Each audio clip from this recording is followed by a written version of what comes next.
HLC, le carrefour des icônes.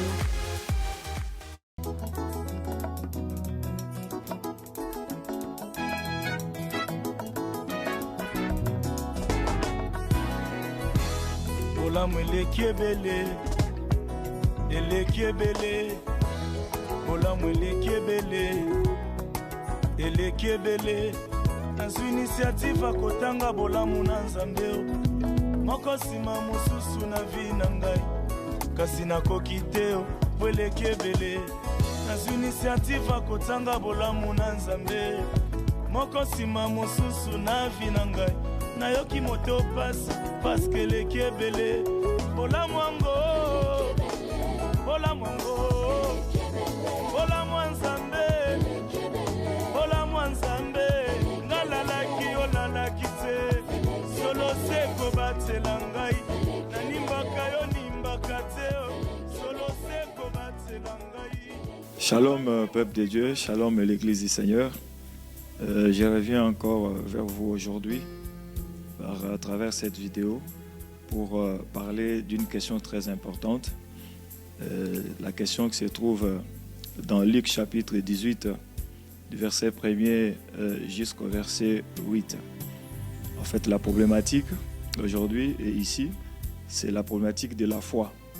Et cette foi figure parmi des éléments qui sont censés être bien gérés au temps de la fin. Et tous nous sommes sans ignorer que les temps qui courent, le monde où l'humanité traverse des moments très difficiles, des moments très critiques. Il y a ébullition dans le monde, il y a des crises un peu partout. Le chef d'État procède à des mesures d'ordre général un peu partout. Donc le monde est vraiment en ébullition. Et la question qu'on pourrait se poser, pourquoi ces phénomènes et où conduit ces phénomènes aujourd'hui? Alors par la voie de l'Église, nous venons apporter une réponse et en termes de thématiques concernant la foi. Alors, je vais parler de Luc chapitre 18, verset 1er jusqu'au verset 18, mais c'est le verset 8 qui nous concerne ici. Jésus-Christ propose une parabole autour de la prière et avec la métaphore d'une femme et d'un juge unique. Et à l'issue de cette parabole, Jésus s'interroge sur la foi. Et dans cette formulation, et lorsque le Fils de l'homme viendra sur la terre, trouvera-t-il la foi? Et la question qu'on se pose, pourquoi est-ce que Jésus atterrit avec cette parabole sur la foi? Est-ce que la foi est-elle importante? Quelle est la fonction de la foi aujourd'hui? De prime abord, j'aimerais dire que la foi, c'est cette ferme assurance des choses qu'on espère et démonstration de celles qu'on ne voit pas. Là, selon l'Épître aux Hébreux, chapitre 11, le verset 1er. Mais au-delà de cette définition, la foi, de façon prophétique, est définie comme étant l'acceptation ou l'acceptabilité de toute la parole de Dieu sans restriction.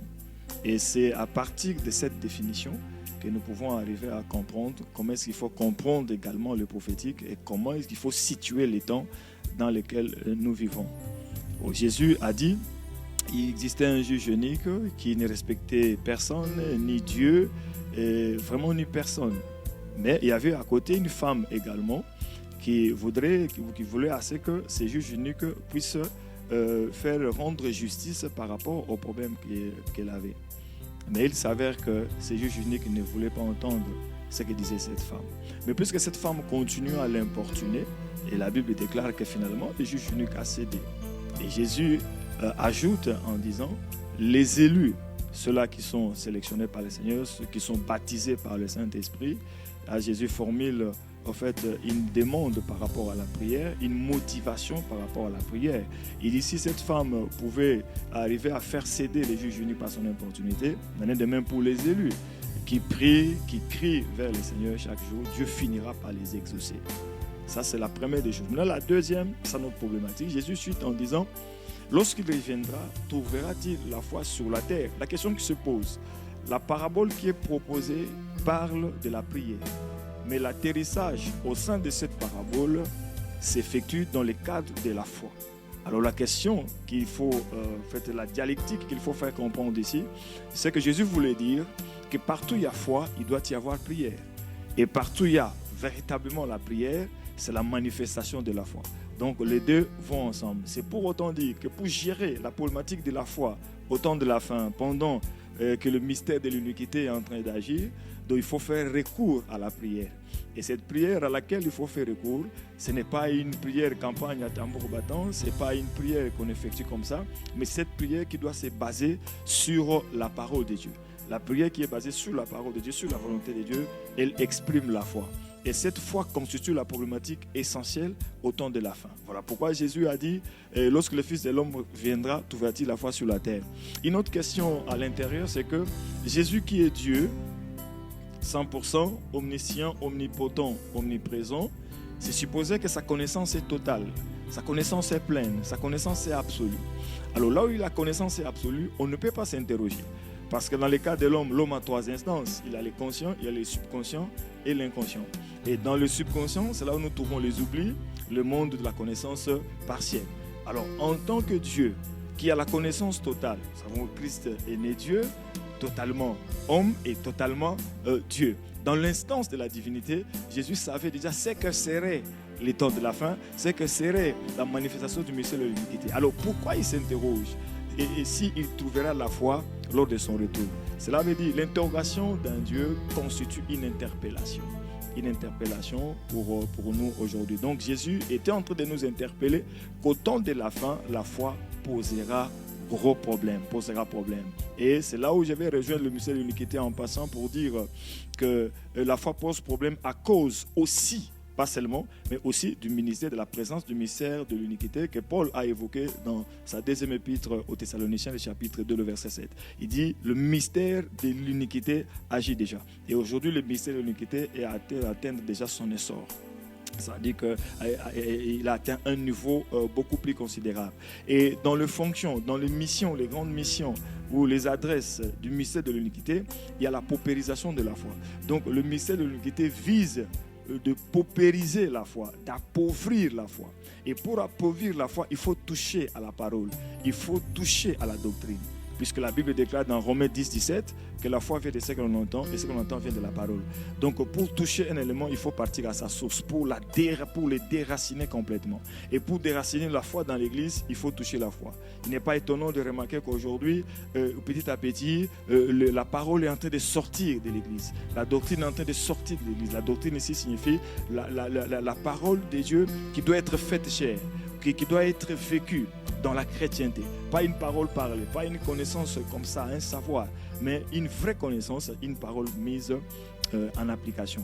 Et donc, vous voyez qu'aujourd'hui, le mystère de l'iniquité apporte la paupérisation de la foi. Il faut tuer carrément la foi. Comment? Il faut commencer par sortir la parole de Dieu de l'Église. Puisque la nature a horreur du vide, lorsqu'on sort l'enseignement de la parole, on sort la parole de Dieu, il faut le remplacer, cet enseignement, il faut le remplacer par un autre. Et c'est comme ça qu'aujourd'hui, nous avons des fables du genre de La Fontaine, nous avons des choses, nous avons la géographie, la philosophie qui aujourd'hui a remplacé la parole de Dieu au Dieu de la chair. Et c'est ce qui fait qu'aujourd'hui, le peuple de Dieu ne sait plus à quel saint se vouer. Le peuple de Dieu ne sait plus à quel temps on est en train à quel temps il est en train de vivre. Le peuple de Dieu ne sait plus comment se situer. L'Église devient confondue aux choses du monde, aux ONG, aux organisations non gouvernementales. Et finalement, l'Église perd sa saveur. Donc, il est temps, bien aimés dans le Seigneur, que nous puissions comprendre que la foi pose problème aujourd'hui puisque nous sommes au temps de la fin. Je dis que nous allons parler de la foi, mais cette foi-là rejoint la prière. Et si on peut associer la foi à la prière, on peut arriver à vaincre le mystère de l'iniquité. Et l'Église peut se montrer perspicace, convaincante par rapport à la présence du mystère de l'iniquité. Et on peut faire face à toutes les éventualités et bien se préparer à l'enlèvement de l'Église ou au retour du Seigneur de façon générale. Mais pour nous, l'Église, nous attendons l'enlèvement de l'Église. Merci, que Dieu vous bénisse par ces paroles et nous osons croire que cette exhortation vous sera d'un apport considérable. Et au-delà de cela, je crois que nous avons la Bible, nous avons la parole de Dieu, nous n'avons qu'à consulter, à lire la parole de Dieu pour comprendre les temps prophétiques dans lesquels nous vivons. Et par ailleurs, je vous recommande de lire 2 Pierre, le chapitre 1er à partir du verset 15 jusqu'au verset 19. Et là, l'apôtre Pierre est en train de montrer l'importance de la parole prophétique. Et en bas, il dit que la parole prophétique, et c'est même le cadre dans lequel nous devons travailler aujourd'hui. L'Église doit prêter attention à la parole prophétique parce qu'elle constitue la lumière ou le balise de l'Église vers sa destinée ou vers son enlèvement ou vers l'éternité. Merci une fois de plus, que le Seigneur vous bénisse et que la grâce de Dieu nous soit tous favorable. Et par rapport au phénomène coronavirus, nous voulons adresser la prière à tous ceux-là qui sont atteints par ces fameux virus, que la grâce de Dieu se manifeste, que la grâce de Dieu agisse en leur faveur.